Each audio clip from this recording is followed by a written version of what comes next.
Merci de me recevoir. Je m'appelle Pauline Ferrière, j'ai 24 ans. Je suis originaire de Rodez en Aveyron. Après des études en management culturel en France et aux États-Unis, je suis aujourd'hui entrepreneuse dans le milieu culturel et artistique. Donc d'une part, je suis agent d'artistes freelance, donc j'accompagne des artistes en art visuel, donc surtout des photographes, peintres, calligraphes, et je les accompagne dans leurs projets artistiques en France et à l'international, donc en particulier en Chine. Et d'autre part, je suis la cofondatrice de la marque de design DEY, D-E-Y-I, une marque que j'ai fondée avec une créatrice de mode espagnole, Adriana Carregas, et un designer chinois, Zhang Xin. Et en fait, dans le cadre de ce projet, on travaille en collaboration avec des communautés autochtones de l'extrême sud de la Chine. Et en fait, on fait ce projet pour préserver leur patrimoine textile et leur artisanat de tradition. Et donc ce projet permet à la fois de jongler entre ma passion pour la Chine et pour l'art. Voilà. Je voudrais que tu nous expliques un peu là où on est, là où tu nous reçois pour ce numéro. Alors pour ce numéro, je vous reçois dans 3 lieux. Donc là, on est chez moi, place du Bourg, à Rodez. Donc j'ai choisi ce lieu parce que, ces derniers temps, c'est un lieu, je dirais, ressource, surtout en ces temps de pandémie. C'est un lieu où j'étudie beaucoup, c'est le lieu où je travaille, parce qu'actuellement je suis en télétravail. Et c'est un lieu où je lis, où aussi je me ressource avec le thé, avec l'art du thé comme aujourd'hui.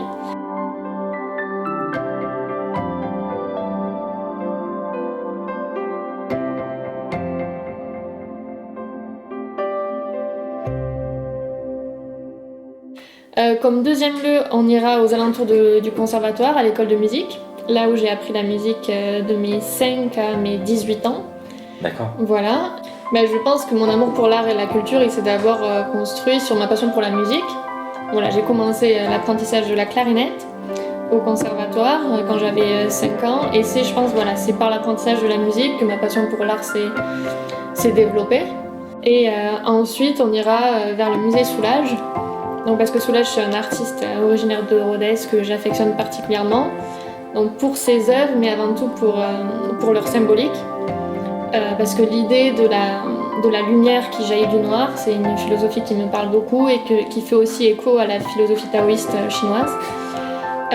Et après ce musée, je l'ai vu aussi se construire, je l'ai vu grandir. Il a été inauguré l'an de mon bac et j'ai vu tout le nouveau dynamisme qu'il apporte à la ville. Donc je sais que ce musée, à ses débuts, il a fait beaucoup de débats dans la ville parce que tout le monde, bien sûr, n'est pas forcément adepte des œuvres de Pierre Soulages. Mais je pense qu'aujourd'hui, tout le monde s'accorde à dire que ce musée, il apporte un superbe dynamisme à la ville, un nouveau souffle, une ville qui est assez, dans une zone rurale. Et donc je trouve c'est un lieu aussi dans la symbolique qui me plaît parce qu'on voit le pouvoir de la culture d'apporter du dynamisme et un nouveau souffle à un territoire. Est-ce qu'il y a une dernière lecture, ou un dernier podcast, ou une dernière œuvre musicale, etc., qui t'a touché et donc tu pourrais recommander à nos auditeurs? Alors, je recommanderais un album qui s'appelle Shanghai Restoration Project. Là encore, c'est justement parler de culture pop, et justement, ce qui est intéressant, c'est qu'ils reprennent en fait des éléments de la culture pop, mais qui mélange avec de la musique traditionnelle chinoise, et donc ça fait un mix ultra intéressant. C'est musique électro, mélange musique électro et musique du monde. C'est des musiques en fait qu'on a aussi utilisées pour nos défilés. D'accord. Et c'est vraiment très rythmé, très punchy, et je pense que c'est vraiment ça aussi que j'aime dans l'art, c'est l'idée de se nourrir de la tradition et de revaloriser tout notre passé, mais toujours avec une approche novatrice et contemporaine. Voilà. Très bien. Avant de conclure, Pauline, parce qu'il y a, la question de début, c'est de se présenter avec un pitch qui va revenir régulièrement dans 3. Et puis à la fin, on va aussi demander aux personnes qui passent un moment, un échange avec nous, tout simplement, de s'adresser à quelqu'un sans le citer.